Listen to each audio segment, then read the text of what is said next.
Bakit po natin dapat pagtiwalaan yung perfect delay ng ating Diyos? Pag-usapan po natin yan sa devotion natin na ito.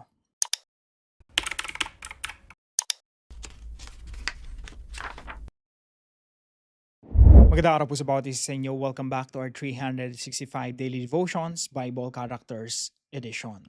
Binabati ko po na yung ating kaibigan, si Brother Josefino. Happy birthday sa iyo at patuloy kang pagpalain ng ating Panginoon. Now, tutuloy po natin yung ating pag-aaral po patungkol po kay Queen Esther. So, si Queen Esther po, yung asawa niya po, yung husband niya, yung hari, siya po si King Xerxes or Ahasuerus. At ito po si King Xerxes, meron po siyang kanang kamay, ang pangalan po ay Haman. Etong si Haman, gusto niyang ubusin, genocide po ito, no? Ubusin lahat ng lahi ng mga Hudyo. Pero lingid sa kaalaman niya, si Esther ay isang Hudyo, yung queen mismo. So, itong territory na ito, no, from India to Ethiopia, napakalaking territory po 'yan. 127 provinces all in all. Yung mga nakakalat na mga Hudyo diyan, no, mga Jewish people, gusto ni Haman ubusin. So, si Haman sinecure niya yung decree, kautusan mula dun sa hari na pwede nang gawin 'yon. So, naglaan sila ng isang araw, nagpalabunutan, tapos yung isang araw na nabunot na 'yon, yun yung araw na uubusin lahat ng mga Hudyo.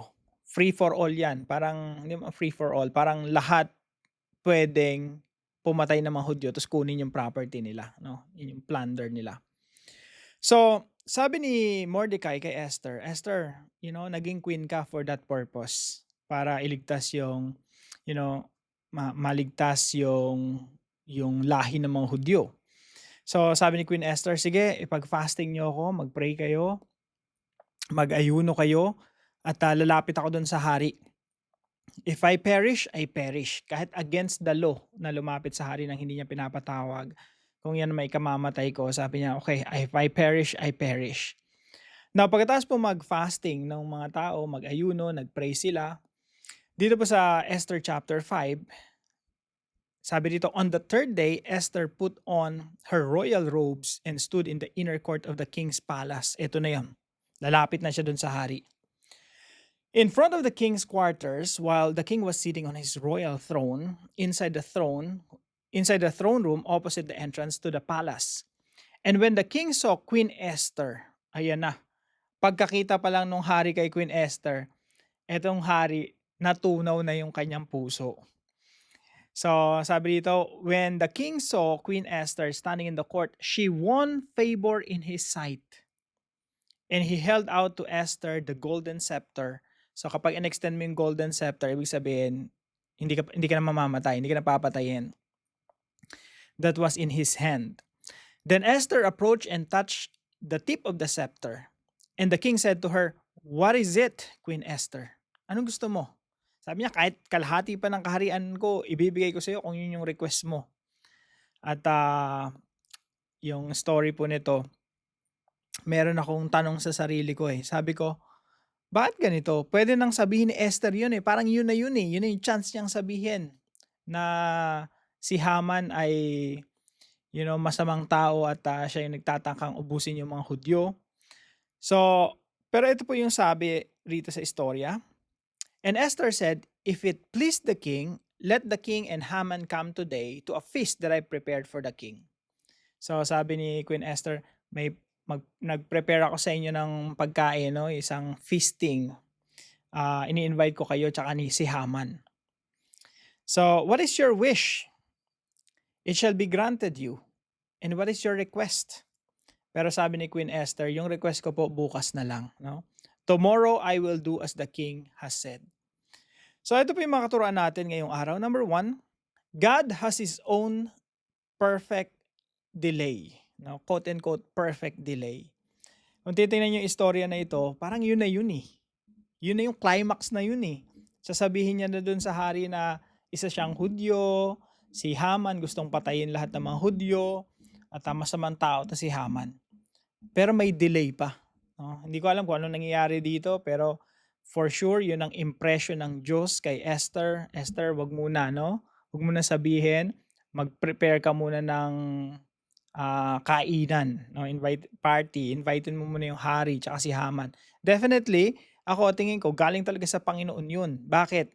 Kasi may ina-accomplish pa yung Diyos. Kailangan ng delay to do what?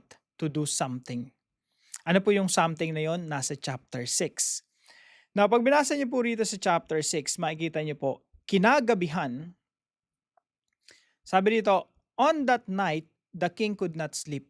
Ayun, meron palang kailangan mangyari muna bago sabihin ni Esther kung ano yung kanyang saloobin na pagliligtas sa bayan ng Hudyo o yung Israel. So, on that night, the king could not sleep. Hindi siya makatulog. So, anong ginawa ng hari? Pinabasa niya yung Chronicles. Pinabasa niya yung mga records, kung ano nangyari doon sa nakalipas, hanggang sa nabasa yung istorya ni Mordecai. Si Mordecai, iniligtas pala yung hari, no? So, nung hari doon sa nagbabasa, anong ginawa ba natin para, gantimpalaan yan si Mordecai? Sabi ng mga tao ron, wala tayong ginawa.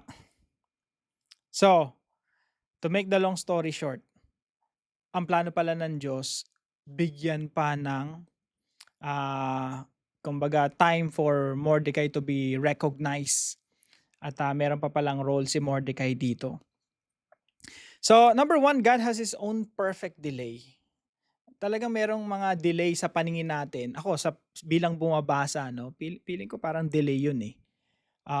Pag tinitingnan ko, pwede nang sabihin yun, bakit pinagpabukas pa? Pero, God has His own story. Siya yung nagsusulat ng napakagandang storya ng buhay natin na, minsan may mga delay tayong nakikita, pero sa Diyos, hindi delay yun. Kaya tawagin nating perfect delay. No? Merong sinusulat ang Diyos na napakagandang storya. Number 2 po, God is sovereign over decision makers. Sipin niyo po si Esther lumapit doon sa hari. Pero alam niyo po yung hari, wala naman talaga siyang authority sa buhay ng mga tao eh. Ang may authority yung Diyos lamang. Yung Diyos yung may hawak sa puso ng mga hari. At kung anong naisin ng Diyos, yun yung kanyang mapapangyari.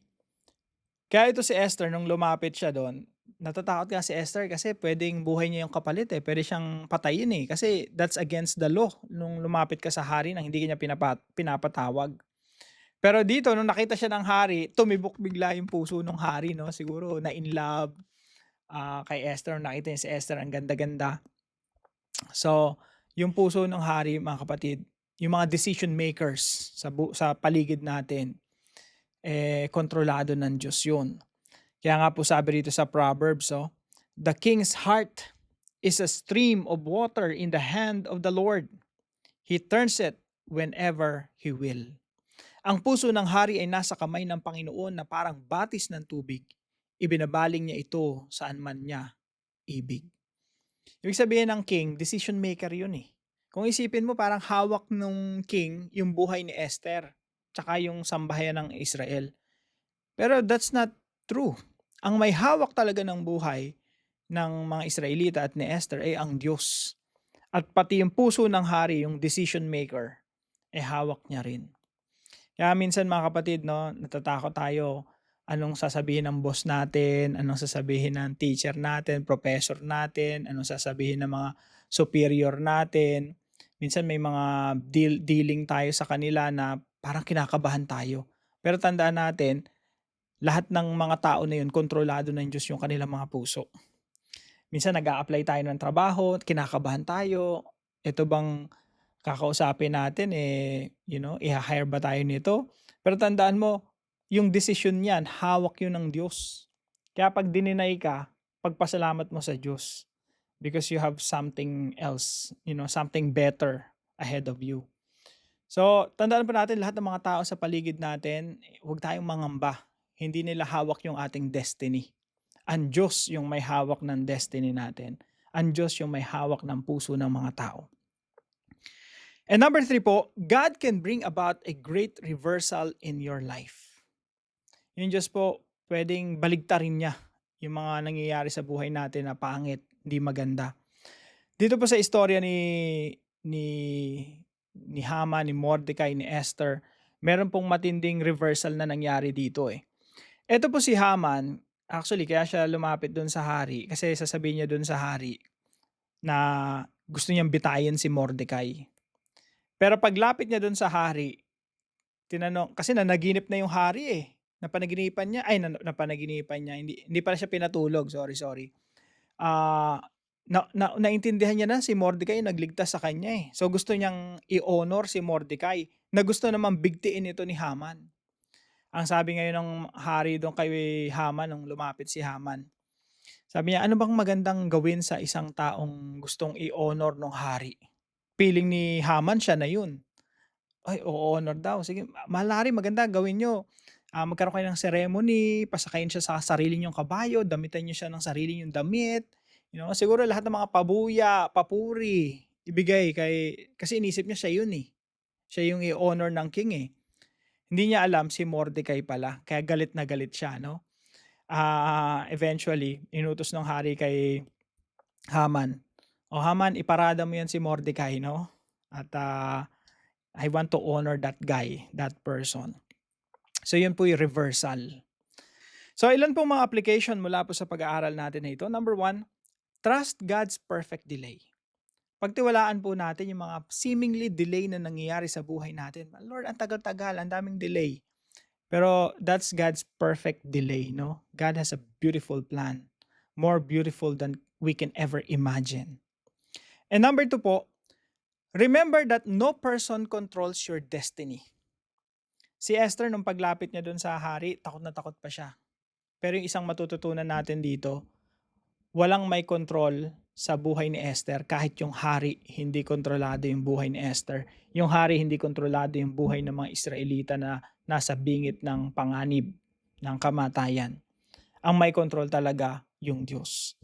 Kaya kahit sino pang boss mo, sinong amo mo, pinaglilingkuran mo, o yung mga taong nagdidesisyon sa buhay mo, huwag mong isipin na kontrolado kanila. Sa halip, ang Diyos ang may control sa lahat. God controls your destiny, not the people around you. Hindi yung mga taong, minsan sunod ka lang na sunod doon sa tao na yon, sa boss mo, kahit na feeling mo, hindi na dapat sundin at feeling mo unfair na, wag mo isipin na kontrolado ka niya. Tandaan mo ang may control ng destiny mo ay yung Diyos. And number 3 po, pray for God to bring about a great reversal in your life. Kung ikaw nakaka-relate ka kay Mordecai, si Mordecai ayaw niya lang naman lumuhod kay Haman. Si Haman talagang atat na atat sa mga papuri ng mga tao. Tapos bad trip siya kay Mordecai kasi ayaw lumuhod sa kanya. Ginagawa na siya ng mali, no? Hindi lang si Mordecai kundi yung bayan ng Israel gustong ubusin ni Haman. Kung nakaka-relate ka sa ganitong senaryo, no, na parang si Mordecai na ginagawa ng mali or para bang pumapangit yung buhay at nadadamay pa yung maraming tao, pray for reversal. Kasi ang Diyos ang kayang bumaligtad ng sitwasyon. Kagaya po ng nangyari dito kay Mordecai, no? Akala ni Haman siya yung papupurihan ng hari, itataas ng hari. Hindi niya alam, si Mordecai pala yung ipropromote, no? At si Haman, siya lang yung uutusan, iparada. Bigyan ng parada ng tagumpay at ng, yung recognition, ito si Mordecai. And eventually, mga kapatid, to make the long story short, yung pinatayo niyang gallows, yung pinagbibigtian ng mga tao. Alam niyo po ba kung sinong binigti rito? Si Haman mismo. Si Haman mismo. So napakaganda ng istorya ng Book of Esther, merong vindication, no? Ang ganda ng climax, ang ganda ng pagkakasulat. Para po sa ating discussion, what is the proper response to God's delays? At para po sa ating dive deeper, how does the great reversal in the Book of Esther point to Christ's death? Pag-usapan po natin yan sa dive deeper video natin. Tayo po'y manalangin. Sovereign Lord, teach us to trust your perfect timing, especially when answers seem delayed and your purposes remain hidden. Remind us that no person, power, or circumstance can control your purpose for us. You alone rule over every decision maker and direct things according to your wisdom. When we face injustice, disappointment, or uncertainty, keep us faithful and prayerful. Bring about the reversals that will glorify your name and accomplish your purpose in our lives. Give us patience while we wait, courage while we obey, and confidence that you're always working for our good. In Jesus' name, Amen and Amen. Kung meron po kayong natutunan sa devotion natin na ito, ipalam nyo lang po sa comment section right below this video. And please don't forget to share this devotion to your family and friends. Pagpalain ka ng ating Panginoon, see you po tomorrow 5 a.m. dito po sa ating daily devotions.